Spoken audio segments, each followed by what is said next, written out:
ये मिस्ट्री है। मारो। काली जिंदाबाद, काली जिंदाबाद। दोस्तों, दुनिया में हर तरह के लोग देखने को मिलते हैं, लेकिन उन्हीं में से कुछ लोग ऐसे होते हैं जो कुदरत का नायाब अजूबा होते हैं और अपनी बनावट की वजह से दुनिया में फेमस हो जाते हैं। आज हम ऐसे ही लोगों के बारे में आपको बताएंगे। सबसे पहले वो शख्स जो हमारे इंडिया से ही है, भारत की आन बान शान द ग्रेट खली। दोस्तों, खली अपनी दमदार हाइट की बदौलत कई खिताब जीत चुके हैं, लेकिन क्या आपको मालूम है कि खली ने ये खिताब अपनी बीमारी के कारण जीता है? जी हाँ दोस्तों, आपने बिल्कुल सही सुना। खली को जाइगेंटिज्म बीमारी है। इस बीमारी में पिट्यूटरी ग्लैंड में एक ट्यूमर बन जाता है और बॉडी में ग्रोथ हार्मोन नॉर्मल से कहीं ज्यादा बढ़ने लगते हैं। इसी वजह से शरीर बेहिसाब बढ़ने लगता है। खली के साथ भी यही परेशानी थी। वैसे दोस्तों, आपको बता दें कि खली का नाम दिलीप सिंह राणा है और आज हम आपको दिलीप सिंह राणा और खली के सफर के बारे में बताएंगे। सबसे पहले तो आपको बता दें कि दिलीप हिमाचल प्रदेश के रहने वाले हैं। दिलीप बहुत ही गरीब परिवार से बिलोंग करते थे, जिसकी वजह से उन्हें लाइफ में काफी दिक्कत झेलनी पड़ी। काम के शुरुआती दिनों में दिलीप एक सिक्योरिटी गार्ड की नौकरी करते थे। इस दौरान भी दिलीप अपनी लंबी हाइट और चौड़े शरीर की वजह से लोगों में अलग ही नजर आते थे, इसलिए कई दफा लोग उनके साथ फोटोज भी क्लिक करवाते थे। ऐसा ही एक बार एक पंजाब पुलिस ऑफिसर की नजर दिलीप पर पड़ी और उन्होंने दिलीप को पंजाब पुलिस ज्वाइन करने का ऑफर दिया, लेकिन दिलीप हिमाचल छोड़ने को तैयार नहीं थे। लेकिन ऑफिसर किसी भी शर्त पर दिलीप को पंजाब पुलिस में लाना चाहते थे, इसलिए उन्होंने उनके भाई को भी नौकरी ऑफर की। फिर क्या था, सरकारी पुलिस नौकरी के लिए दोनों भाई पंजाब आ गए। पंजाब में आने के बाद दिलीप को रेसलिंग के बारे में पता चला और फिर उन्होंने चंडीगढ़ में रेसलिंग के लिए ट्रेनिंग करना शुरू कर दिया।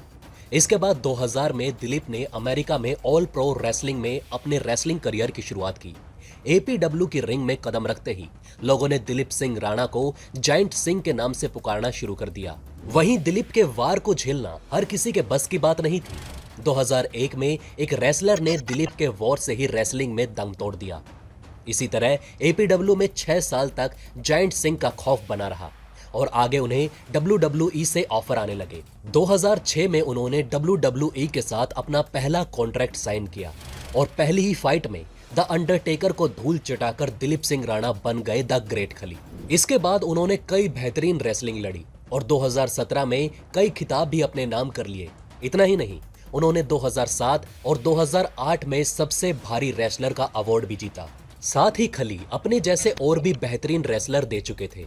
इसके लिए उन्होंने 2015 में पंजाब में कॉन्टिनेंटल रेसलिंग एंटरटेनमेंट स्कूल खोला। इतना ही नहीं, उन्होंने बॉलीवुड, हॉलीवुड और टीवी शोज में भी अपनी एक्टिंग से अपनी कला बिखेरी, जैसे कुश्ती, big boss, the longest yard और WWE रॉयल रंबल। फिलहाल खली ने रेसलिंग वगैरह छोड़ दी है और अपनी फैमिली के साथ आराम फरमा रहे हैं। अब बात करते हैं दुनिया के सेकंड यूनिक ह्यूमन की, रॉबर्ट वेडलो। दोस्तों, रॉबर्ट का जन्म फरवरी 22, 1819 में हुआ। रॉबर्ट की हाइट बचपन से ही बढ़ने लगी थी। हालात ये हो गए थे कि उनके लिए प्राइमरी क्लास में बड़ा डेस्क लगाया गया था। 8 साल की एज तक वो अपने पिता से भी ज्यादा लंबे हो गए थे और 13 की उम्र तक आते आते रॉबर्ट दुनिया के सबसे लंबे इंसान बन गए थे। इसलिए लोग उन्हें एल्टन जाइंट या जाइंट ऑफ इलिनॉइस के नाम से बुलाते थे। रॉबर्ट बढ़ते बढ़ते 8 फीट 11.4 इंच के हो गए। उनके जूतों का साइज 47 सेंटीमीटर का था और हाथ 32.4 सेंटीमीटर। लेकिन इतनी लंबी हाइट की वजह से उन्हें चलने में प्रॉब्लम होती थी, जिसके लिए वो लेग ब्रेसेस का इस्तेमाल करते थे। एक बार तो अपनी लंबाई के कारण रॉबर्ट को सर्कस में बुलाया गया, लेकिन उन्होंने वहां फ्रीक शो करने से मना कर दिया। इसके बाद 1938 में उन्होंने एक शू कंपनी ज्वाइन की, जहां उन्हें पैसों के साथ साथ उनके साइज के जूते और कपड़े भी मिलते थे। रॉबर्ट अपनी लाइफ से खुश थे, लेकिन 1940 में अचानक उनके घुटने के ब्रेसेस में इन्फेक्शन हो गया। ये इन्फेक्शन उनकी पूरी बॉडी में फैल गया। इससे उन्हें ऑटो इम्यून डिसऑर्डर की बीमारी हो गई। इस बीमारी में उनका इम्यून सिस्टम ही उनकी बॉडी को नुकसान पहुंचाने लगा। इससे बचने के लिए उन्हें ब्लड ट्रांसफ्यूजन कराना पड़ा, पर इस ट्रीटमेंट के पेन को रॉबर्ट झेल नहीं पाए, जिसके कारण 15 जुलाई 1940 को रॉबर्ट दुनिया से चल बसे। लेकिन उनकी जर्नी अभी यहां खत्म नहीं होने वाली थी।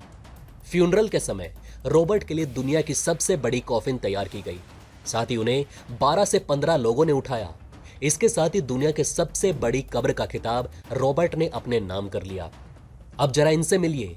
इन्हें तो आप जानते ही होंगे, जिन्होंने अक्षय कुमार की मूवी में कालू का रोल प्ले किया था। ये है मैनी यारब्रोक। मैनी की हाइट 6.8 फीट और वजन 400 किलोग्राम है। कालू जी को मोटापे की कोई बीमारी नहीं थी, बल्कि खाने का बेहद शौक था, जो उन्हें यहां तक ले आया। मैनी का जन्म सितंबर 5, 1964 में हुआ था और महज 14 साल की उम्र में उनका वजन 150 किलो तक पहुंच गया था, जिसकी वजह से लोग इन्हें मोटू की जगह छोटू बुलाने लगे थे। लेकिन मैनी को खाने के साथ साथ एक और चीज पसंद थी। स्पोर्ट्स में फुटबॉल खेलने का उन्हें बहुत शौक था। अपना स्कूल खत्म करने के बाद ग्रेजुएशन के दौरान उन्होंने मॉर्गन स्टेट यूनिवर्सिटी में फुटबॉल ज्वाइन कर लिया। दोस्तों, आपको लगेगा कि इतना मोटा इंसान स्पोर्ट्स में कितना बुरा खेलता होगा, लेकिन मैनी इसके बिल्कुल अलग थे। वो ना सिर्फ अच्छे खेलते थे, बल्कि अपने अपोजिट प्लेयर्स को धूल चटा देते थे, जिसके चलते उन्होंने 1982 और 83 में फुटबॉल में फर्स्ट प्राइज जीता। लेकिन कॉलेज के साथ ही मैनी का फुटबॉल का शौक भी खत्म हो गया। मैनी ने अपने बढ़ते शरीर के साथ इसी में करियर बनाने के बारे में सोचा और यहीं से उन्हें जूडो का शौक चढ़ा। इसके लिए उन्होंने योशीशाडा यूनिजुका से ट्रेनिंग ली। आने वाले सालों में उन्होंने 2 बार यूएस ओलंपिक में गोल्ड मेडल जीता। मैनी का कॉन्फिडेंस बढ़ता चला गया और उन्होंने यूएस के national tournament at brown belt level में सिल्वर मेडल जीता। साथ ही उन्होंने कई और जूडो टूर्नामेंट में भी भाग लिया और हर जगह अपनी पहचान बनाई, जिसके साथ ही मैनी को अपने वजन से भी इतना फायदा दिखा कि उन्होंने इसे 150 से बढ़ाकर 40 किलो तक कर लिया। लेकिन वेट के साथ ही उन्हें चलने में दिक्कत आने लगी। लेकिन इसी वजन की बदौलत उन्होंने Guinness book of world record में अपना नाम दर्ज करवा लिया। पर कई जगह ये सुनने को मिला कि मैनी को कई फ्लाइट्स में बैन कर दिया गया था, जिसकी वजह थी कि वो 2 सीट को घेर लेते थे।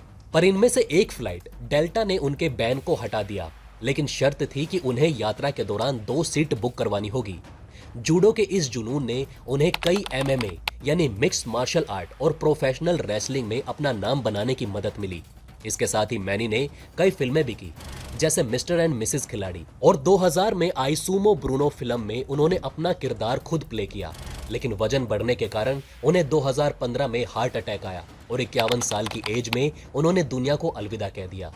तो दोस्तों, कैसी लगी आपको हमारी आज की ये वीडियो और किस यूनिक ह्यूमन की लाइफ आपको सबसे ज्यादा पसंद आई? हमें कमेंट करें और जरूर बताएं। इसी के साथ मैं मिलता हूं आपसे ऐसे ही किसी अगली वीडियो में। तब तक के लिए हमारे चैनल पर बने रहें। धन्यवाद।